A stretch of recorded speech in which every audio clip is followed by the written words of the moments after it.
This work investigated the potentiality of the use of bonded patchwork blanks for influence the thickness distribution of formed sheets.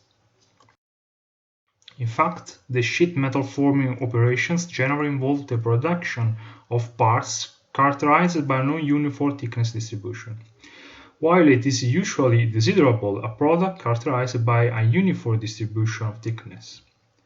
In this work, an innovative approach has been proposed based on the bonding of patches as alternative to the welding process. The case of study consists in stretching, by means of a hemispherical punch, a sheet positioned on a circular die and constrained using a blank holder to the form without sliding inside the die. Experimental forming tests showed the good thickness of the adopted adhesive to connect the patch to the base sheet.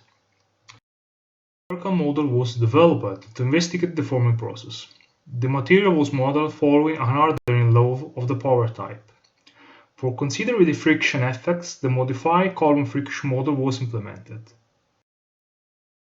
The validation of the model was based on the comparison of distribution of the thickness on the former patchwork blanks just before the failure. After the validation, an analysis of the effect of friction was realized, showing that thin patches reduced the contribution of friction on the punch stroke. Defined the thickness of the patch. The other dimensions of the patch have been varied to estimate the optimal dimensions for obtaining a more uniform distribution of thickness of the deformed patchwork blanks.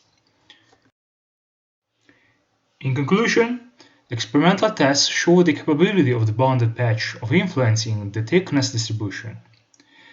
A FEM model was validated to investigate the effects of patch dimensions on the distribution of thickness in the patchwork blanks, and finally, numerical results allow to obtain the optimal dimensions of the patch for increased uniformity of thickness distribution.